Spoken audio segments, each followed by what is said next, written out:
केजरीवाल बोलता है कि मैंने स्कूल बनाया। आओ मुस्तफाबाद में मैं देखना चाह रहा हूं कौन सा स्कूल।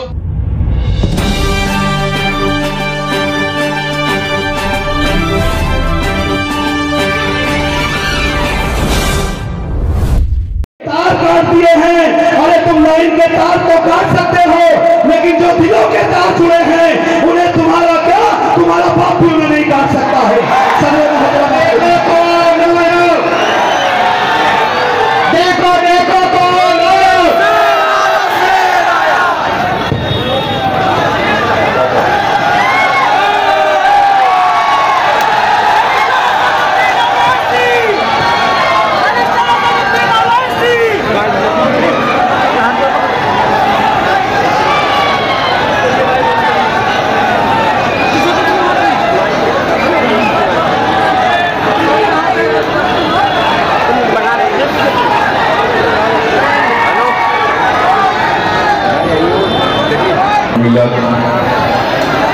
मेरी इज्जतदार माँ और बहनों, वयूर नौजवान साथियों,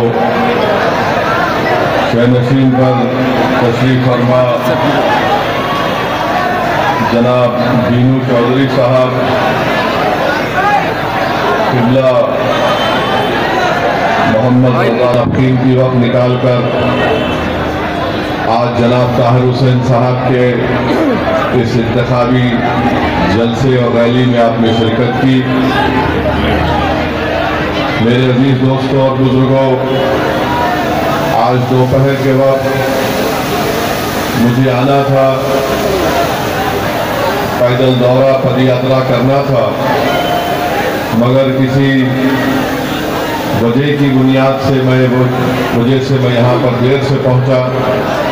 मगर अल्हम्दुलिल्लाह आज जनाब ताहिर हुसैन साहब से मेरी मुलाकात हुई, बड़ा अच्छा लगा और मुझे इस बात का इत्मीनान भी हुआ कि आज भी उनके हौसले बुलंद हैं, उनके हौसले पस्त नहीं हुए हैं और वो एक तरफ अपने दिल में लेकर आए हैं कि वो मुस्तफाबाद की जनता की खिदमत करना चाहती हैं, वो मुस्तफाबाद में अमन को मजबूत करना चाहती हैं। मैं हिलाऊंगा, वो अच्छा लगेगा।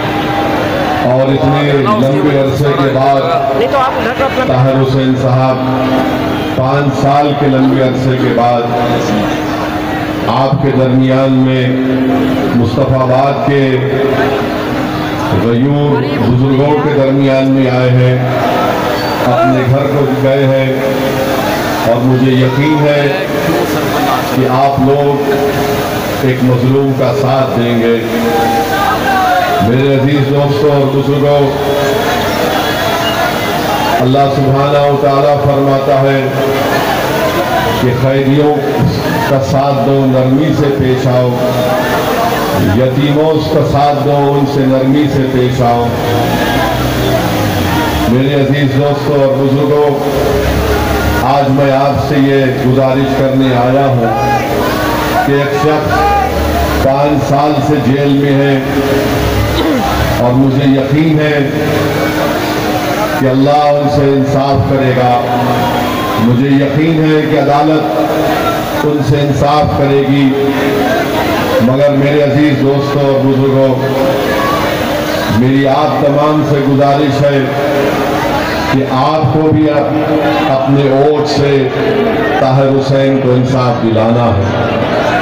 अगर आप मुत्तहिदा अपने वोट का इस्तेमाल करेंगे तो यकीनन ताहिर हुसैन से इंसाफ होगा, वरना याद रखिए, अगर कोई ये समझ रहा है कि ताहिर हुसैन 5 साल के बाद जेल से निकला है और मुखालिफीन ताहिर हुसैन ये कह रहे हैं कि ताहिर हुसैन के पास जितनी दौलत हमारे पास है उसके पास नहीं है, मुखालिफीन जो ताहिर हुसैन की कामयाबी को रोकने के लिए ये बात कह रहे हैं, तो मैं आपको ये पैगाम देना चाहता हूं कि अगर आज ताहिर हुसैन नहीं जीतेगा तो कल कोई नौजवान अपना सीना तान कर आगे आकर आपकी इज्जतों की हिफाजत नहीं कर पाएगा। ताहिर हुसैन जेल में इसलिए है क्योंकि उसने उन तमाम ताकतों के मंसूबों पर पानी फेर दिया जो अमन के दुश्मन थे, और ताहिर हुसैन उस नाजुक वक्त में अपनी जान की परवाह किए बगैर, अपने परिवार की परवाह किए बगैर, अपने ज़ईफ बाप, अपनी बीवी की परवाह किए बगैर वो आपके लिए आगे बढ़कर अपने आप को पेश किया। तो मेरे अजीज दोस्तों और बुजुर्गों, ये इलेक्शन तो सिर्फ 3-4 दिन में खत्म हो जाएगा, मगर याद रखिए उन लोगों को कामयाब होने मत दीजिए जो मंसूबे बनाते हैं आपको तबाह व बर्बाद करने के लिए। आप उस पार्टी को अपना वोट मत दीजिए जिसने अपने ही पार्टी के एक शख्स पर जब जेल में डाला गया तो उससे अपना गिरबान छुड़ा दिया। आप उस पार्टी के उम्मीदवार को वोट मत दीजिए जो ताहिर हुसैन को दंगाई कहते हैं, जो शिफा को दंगाई कहते हैं और ये कहते हैं कि इनको वोट मत दो क्योंकि ये जेल से आए हैं। मेरे अजीज दोस्तों, मेरी सरदार माँ और बहनों, ताहिर हुसैन जेल में जरूर गए हैं, मगर क्या केजरीवाल शराब के मामले में जेल तो नहीं गए? क्या केजरीवाल पर ताहिर हुसैन की तरह भी संगीन फौजदारी के दफात लगाए गए? कैसे 6 महीने के अंदर केजरीवाल को बेल हो गई? जो शराब की पॉलिसी में जेल को गया और 6 महीने भर जेल में रहता है तो मुख्यमंत्री भी है। सिसोदिया 15 महीने जेल में है और यही सिसोदिया की विधानसभा में तबलीगी जमात का मरकज है। मैं मुस्तफाबाद की जनता को, ओखला की आवाम को और दिल्ली की आवाम को बताना चाह रहा हूं, यही आम आदमी पार्टी की सरकार ने जब कोविड के वक्त एक झूठा इल्जाम तबलीगी जमात पर लगाया तो इसी केजरीवाल की सरकार ने तबलीगी जमात के खिलाफ एक FIR रजिस्टर करवाया था। मैं याद दिलाना चाहता हूं, जब पूरा देश और दिल्ली कोविड में हर कोई परेशान था तो यही केजरीवाल की सरकार हर रात में एक फिगर देती थी कि इतने दिल्ली में इतने लोगों को कोविड पॉजिटिव हुआ, इतने अस्पताल में गए। उस लिस्ट के नीचे लिखा जाता था मरकज में इतने लोग कोविड की वजह से उनको शिकार हो गए। ये आपको फैसला करना है, खासतौर से मुस्तफाबाद ओखला की आवाम को, कि जिस आम आदमी पार्टी ने तबलीगी जमात के ऊपर FIR दर्ज करा के पूरे देश में मुसलमानों के खिलाफ एक झूठा प्रोपेगेंडा मुहैया किया कि इन दाढ़ी वाले और इन टोपी पहनने वालों की वजह से कोविड देश में फैला है, जो बाद में अदालत ने कहा कि सरासर झूठ है, मगर ये केजरीवाल की सरकार थी।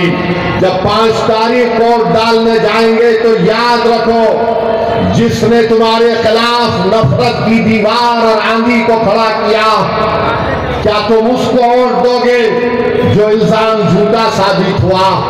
मैं जानता हूं कितना जुल्म हुआ, मैं जानता हूं कि कितने लोग मरकज में फंसे हुए थे। मेरे ही हैदराबाद से कई लोग यहां पर फंसे हुए थे। किस तरह से उनको अजियतें दी गई, किस तरह से उनको परेशान किया गया। उनके साथ उनके घर वाले थे, उनकी बेटी और बीवी थी, किस तरह उनको ताने मारे जाते थे, किस तरह उनको गालियां दी जाती थी। कहां था ये केजरीवाल जो आज अपने आप को कहता है कि मैं बड़ा सेक्युलर हूं? मेरे अजीज दोस्तों और बुजुर्गों, इन बात को याद रखिए कि इस शख्स और उसकी पार्टी और हुकूमत की तरफ से पूरे मुल्क में अगर सबसे पहले इल्जाम किसी ने लगाया तो इस केजरीवाल ने FIR दर्ज करवाया। मगर यही दिल्ली की सड़कों पर जब एहतजाज होता था, गालियां दी जाती थी, इल्जामात लगाए जाते थे, तो क्या केजरीवाल की सरकार ने कोई FIR दर्ज किया? नहीं किया। तो मेरे अजीज दोस्तों और बुजुर्गों, मैं आपको ये भी बताना चाहता हूं कि आज 30 जनवरी है। आज ही के दिन गांधी को गोली मारकर हलाक कर दिया गया था। गांधी को क्यों मारा गया था? क्योंकि गांधी भूख हड़ताल पर बैठे थे। उस वक्त मुसलमानों पर जुल्म हो रहा था। खुदबुद्दीन बख्तियार काकी रहमतुल्लाह अलैह की दरगाह को नुकसान पहुंचाया गया था। गांधी वहां पर पहुंचकर उसका तामीरी काम शुरू कराते हैं। गांधी मुसलमानों पर जुल्म को बंद कराने के लिए, सच्चाई के लिए गांधी ने भूख हड़ताल की थी। तो गोडसे आकर गांधी के सीने में गोली मार देता है। मैं बड़ी इज्जत के साथ कह रहा हूं कि गांधी के मारने की साजिश में जस्टिस कपूर कमीशन की रिपोर्ट ने एक शख्स का नाम लिखा था। आज प्रधानमंत्री उस कॉन्स्पिरेटर के नाम से दिल्ली यूनिवर्सिटी बनाना चाहते हैं। बताओ वो प्रधानमंत्री, आज आप गांधी के पास तो जाते हैं, समाधि के पास, मगर क्या कपूर कमीशन में कॉन्स्पिरेसी का नाम जिसका लिया गया था, कौन जस्टिस कपूर कमीशन की रिपोर्ट में क्या कहा गया था? मैं तो कहूंगा, अगर वजीर आजम मोदी सच्चाई को जानते और मानते हैं तो हिंदुस्तान का सबसे पहला टेररिस्ट, इस आजाद हिंदुस्तान का सबसे बड़ा कोई टेररिस्ट था तो उसका नाम गोडसे था। इसीलिए मैं मोदी से मुतालबा करता हूं कि 30 जनवरी को एंटी टेररिज्म डे डिक्लेयर कर देना चाहिए, क्योंकि आजाद भारत में उस शख्स ने गांधी को गोली मारी थी, एक ज़ईफ आदमी को गोडसे ने गोली मारी थी। रिकॉर्ड उठाकर देख लो, एक बीजेपी के एमपी ने कहा था मैं गोडसे को मानने वाला हूं। बताओ मोदी जी, आपके पार्टी में ऐसे लोग भी हैं जो गोडसे के भक्त हैं। मेरे अजीज दोस्तों और बुजुर्गों, एक और अहम बात मैं आपके सामने रखना चाहता हूं। मुस्तफाबाद के बाद गली कूचों में आपके इलाकों में मुझे फिरने का मौका मिला। मुझे आज तक समझ में नहीं आया कि इस इलाके में लोग इंसान बसते हैं, मगर यहाँ पर मोहरियों का पानी बहता है, यहाँ पर कचरे के अंबार हैं, यहाँ पर गंदगी की सफाई का कोई इंतजाम नहीं है और पीने का पानी दस्तयाब नहीं है। तो मोदी और केजरीवाल एक नूरा कुश्ती लड़ रहे हैं। मोदी और केजरीवाल ये एक सिक्के के दो रुख हैं। भारत में अगर झूठों का कंपटीशन होगा तो कौन फाइनल में आएगा? दो लोग जरूर फाइनल में आएंगे, एक मोदी और दूसरा केजरीवाल। ये कहता है कि पानी में जहर है, मोदी कहते नहीं है। अरे पानी तुम नहीं पिलाते और तुम जहर उगल रहे हो नफरत की फिजाओं में इजाफा करके। अरे पानी तुम नहीं देना चाहते केजरीवाल, तुम प्यासा रखकर मारना चाहते हो। पानी तुमने कहा मैं पानी फ्री में दूंगा। मैं केजरीवाल से पूछना चाहता हूं कि तुम्हारे बजट में तुमने 850 करोड़ रुपया खर्चा किए, किसके लिए? फ्री पानी। कितना पानी? एक घर को इस झूठे ने कहा था मैं 20,000 लीटर दूंगा। अरे आखिरी है ये। यानी मैं समझता था कि मोदी दूर तक फेंकते हैं, मगर मालूम हुआ केजरीवाल भी पीछे नहीं है। 850 करोड़ रुपये फ्री वाटर के लिए। कहाँ है पानी?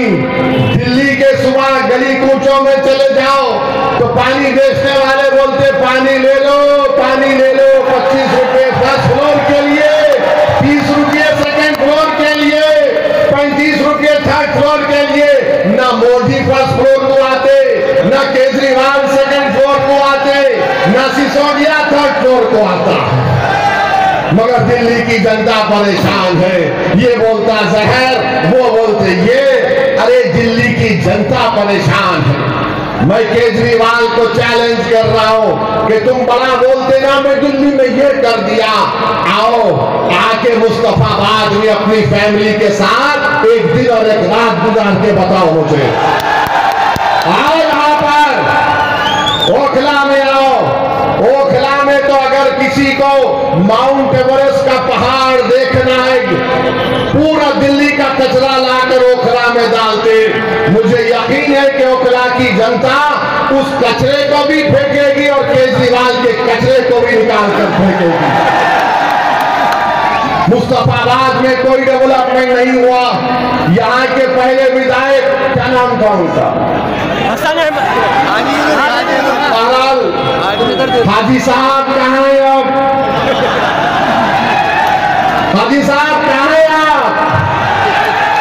नजर नहीं आते हाजी साहब? केजरीवाल का जहर पी लिए क्या?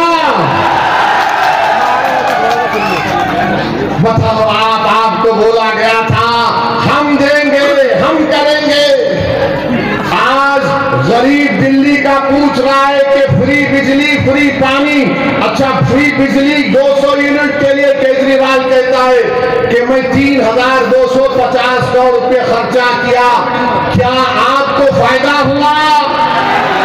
नहीं, जोर से बोलिए, आपको फायदा हुआ? कितनों के पास बड़ा बड़ा बिल आ जाता है हजारों रुपए का। ये झूठा बोलता है नहीं, हम तो फ्री बिजली, फ्री पानी। अब ये केजरीवाल बोल रहा है कि मैं अगर जीत गया खुदा ना खास्ता तो एक एक महिला को 2100 रुपये दूंगा। 2100 रुपये। तो दूसरे मोदी जी बोले हाँ मुझसे ज्यादा तू फेंक रहा। तो मोदी जी ने कहा मैं आया तो 2500 रुपये दूंगा। ऐसा दिख रहा है कि इनके अब्बा का लंगर है, लूट के लेके जाओ, लूट के लेके जाओ।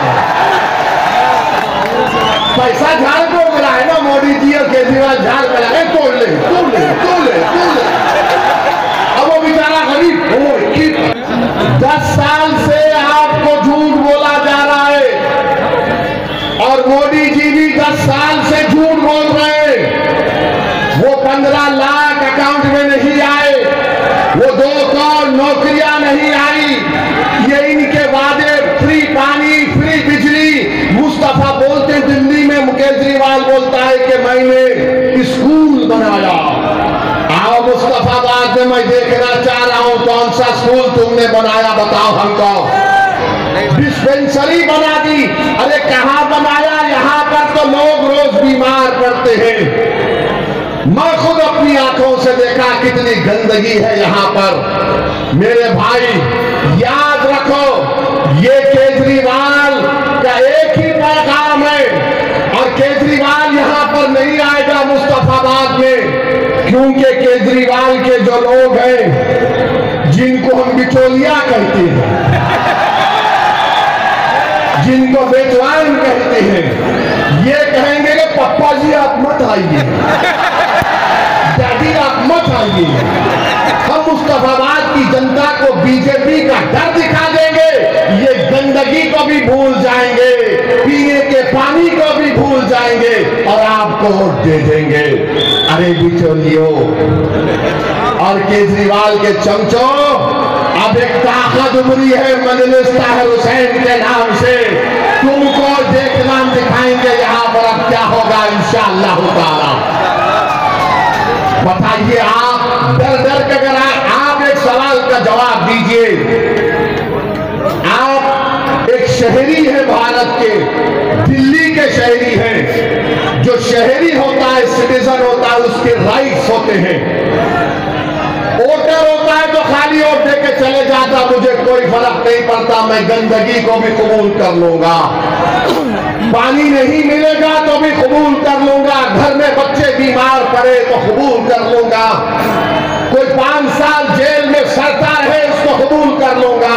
फैसला आपको 5 तारीख के दिन करना है कि क्या आप वोटर है या सिटीजन है, आप वोटर है या शहरी है, बताइए हमको। अगर आप शहरी हैं तो 5 तारीख के के दिन आप न मोदी को वोट देंगे न केजरीवाल को वोट देंगे। अगर आप वोटर हैं तो फिर जिसको चाहे वोट दे दो, कोई तब्दीली नहीं आएगी। तब्दीली लाना पड़ेगा मेरे भाई, तब्दीली लाना पड़ेगा। याद रखिए, अगर आप सिर्फ वोट डालते रहेंगे तो ये लोग ये समझेंगे इनका डर दिखाओ, उनका डर दिखाओ। अब ये आम आदमी पार्टी के लोग बोल रहे हैं नहीं, अगर ताहिर हुसैन के लड़ने से वोट डिवाइड होगा। हाजी साहब को जब वोट डाले डिवाइड नहीं हुआ।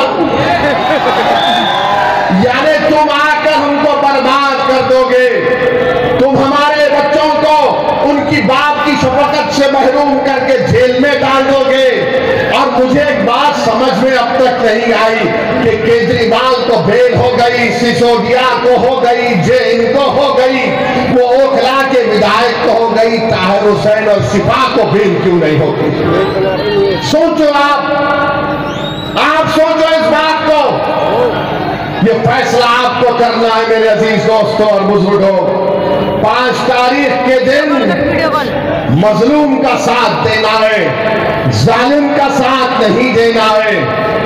याद रखो, अगर तुम वक्त के फिरौनों को कमजोर करना चाहते हो तो सिर्फ फिरौन की नफरत से कुछ नहीं होगा, मूसा का साथ देना पड़ेगा।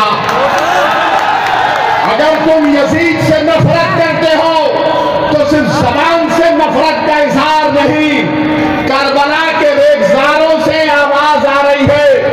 यकीनन सुबह क़यामत तक यजीद से नफरत की जाएगी, मगर नफरत से यजीदियों का खात्मा नहीं होता। हुसैन के लश्कर के परचम को उठाओगे तो यजीदियत का खात्मा होगा।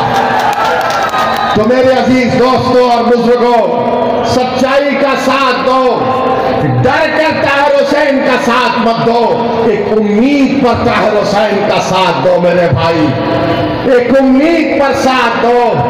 देखो किस तरीके से क्या क्या नहीं कर दिया जा रहा है। आज वक्फ का कानून मोदी बनाने जा रहा है, और अगर वो खुदा ना खास्ता कानून बनेगा तो ना मस्जिद बचेगी, ना अशुरखाने बचेंगे, ना दरगाह बचेगी, ना खानखा बचेगा, ना कब्रस्तान बचेगा। मेरे अजीज दोस्तों और बुजुर्गों, जो केजरीवाल नाम लेने से डरता है तुम्हारा, क्यों आप उसको अपना देंगे? ये लोग अगर डर रहे हैं क्या हो जाएगा? अरे मैं नहीं लड़ा तो दिल्ली के लोकसभा के इलेक्शन में पूरे सीट पर बीजेपी जीत गई। जो आज मुझ पर इल्जाम लगा रहे हैं, मुझे तुम्हारे इल्जामात की कोई फिक्र नहीं है। मुझे मालूम कि जब तक अल्लाह मुझे जिंदा रखेगा तुम मुझे गाली ही दोगे, तुम मुझ पर इल्जाम लगाओगे, मगर एक बात का जवाब दो, मैं नहीं लड़ता तब भी मोदी जीत जाता है। चंडीगढ़ में आज मेयर का इलेक्शन हुआ, चंडीगढ़ में केजरीवाल और कांग्रेस दोनों मिलकर वोट डाले तब भी बीजेपी जीत गई। बताओ क्या सलुद्दीन ओवैसी रहा था वहां पर? मेरे पास तो जिन्नात नहीं है कि मैं वो यहां भी जाऊं आपको आके बोल दो डाल दो वोट बीजेपी को। क्या आपने पार्लियामेंट के चुनाव में बीजेपी को वोट दिया? कितनों ने नहीं दिया? हाथ उठाओ। फिर यहां से बीजेपी का एमपी कैसे जीत गया? केजरीवाल की वजह से जीता, अखिलेश यादव की वजह से जीता, इनके वोटों की वजह से मोदी जीतता है। ये इलेक्शन जीते या ना जीते, आफत किस पर आती है? मेरे घर पर आती है। बुलडोजर केजरीवाल के घर पर नहीं चलता, मेरे घर पर चलता है। दोस्त के नाम पर केजरीवाल को नहीं मारा जाता, मुझे मारा जाता है। बुरखे के नाम पर किसको गाली दी जाती है? मेरी बेटी को गाली दी जाती है। आतंकवादी एंटी नेशनल किसको कहा जाता है? ओवैसी को कहा जाता है। तो बताओ, इसका इलाज यही है कि तुम अपने वोटों से अपने लीडरशिप को बनाओ। मैं यहां पर अपनी इज्जत में इजाफा करने के लिए नहीं आया हूं। मेरे भाई, मेरी नीयत एक ही है कि जब तक अल्लाह मुझे जिंदा रखेगा, मेरा टूट मानना यह है कि भारत की जमहूरियत मजबूत उसी वक्त होगी जब यहां पर अल्पसंख्यक समाज की एक सियासी लीडरशिप पैदा होगी। पैदा हमको करना है, कोई आसमान जमीन से निकल कर नहीं आएगा। अपने दिलों से केजरीवाल की मोहब्बत और डर को निकालो। मोदी आरएसएस की ये नफरत से खौफ मत खाओ। अरे कभी अपने फैसलों पर भरोसा करो। आज तुम कब तक डर के वोट दोगे? 40-50 साल से हम सिर्फ डर कर वोट दे रहे हैं। आज एक मजलिस आपके दरमियान में आई है, आप बेखौफ होकर मजलिस का साथ दीजिए। ताहिर हुसैन के अपने वोट का इस्तेमाल करिए। ये जीतने वाला कैंडिडेट है। अगर आप वोट का सही इस्तेमाल करेंगे, ताहिर हुसैन की कामयाबी होगी। आज मुझे बड़ी तकलीफ भी हुई कि हमारा ताहिर जेल से निकलकर तो आया है पेरोल बेल पर, मगर इतनी पुलिस उनके अतराफ में है। मेरे भाई, इज्जत भी इंसान की बहुत बड़ी चीज होती है। भारत के संविधान में डिग्निटी एक फंडामेंटल राइट है। बताओ क्या हो जाएगा अगर आज तुम बेदार नहीं होगे? नौजवानों, बुजुर्गों, मेरी सरदार मां और बहनों, एक मर्तबा अपने दिल की बात सुनो। दिमाग से तुम सवाल करोगे तो दिमाग तुमको कंफ्यूज कर देगा। अपने दिल पर हाथ रखकर सोचो कि अगर मैंने वोट ताहिर और मजलिस के लिए इस्तेमाल किया तो दिल्ली की विधानसभा में किसकी आवाज जाएगी? तुम्हारी आवाज जाएगी, तुम्हारी आवाज उठेगी, तुम्हारे मसाइल हल होंगे। मुस्तफाबाद में एक इनकलाब बर्पा किया जाएगा। अरे दिल्ली की 70 सीट में से हम 2 सीट लड़ रहे हैं तो मोदी और केजरीवाल के पेट में दर्द शुरू हो चुका है। सबके पेट में दर्द शुरू हो चुका है। बहरहाल मेरे अजीज दोस्तों और बुजुर्गों, आपसे सिर्फ इतना ही अर्ज करना है कि 5 तारीख के दिन पतंग के निशान पर बटन दबाकर अपने इत्तेहाद को कामयाब करिए। डरने और घबराने की जरूरत नहीं है। अपने हिम्मत और हौसले को बुलंद रखिए। हाथ उठाकर नारा लगाइए, नारे तकबीर, नारे तकबीर, ताहिर हुसैन, ताहिर हुसैन। ये जिंदाबाद ना केजरीवाल बोल सकेगा, ना उसके चमचे बोल सकेंगे। जब आप जिंदाबाद का नारा लगा दिए हैं तो 5 तारीख के दिन मुस्तफाबाद की फिजाओं में पतंग दिखनी चाहिए। अस्सलाम वालेकुम व रहमतुल्लाहि व बरकातहू।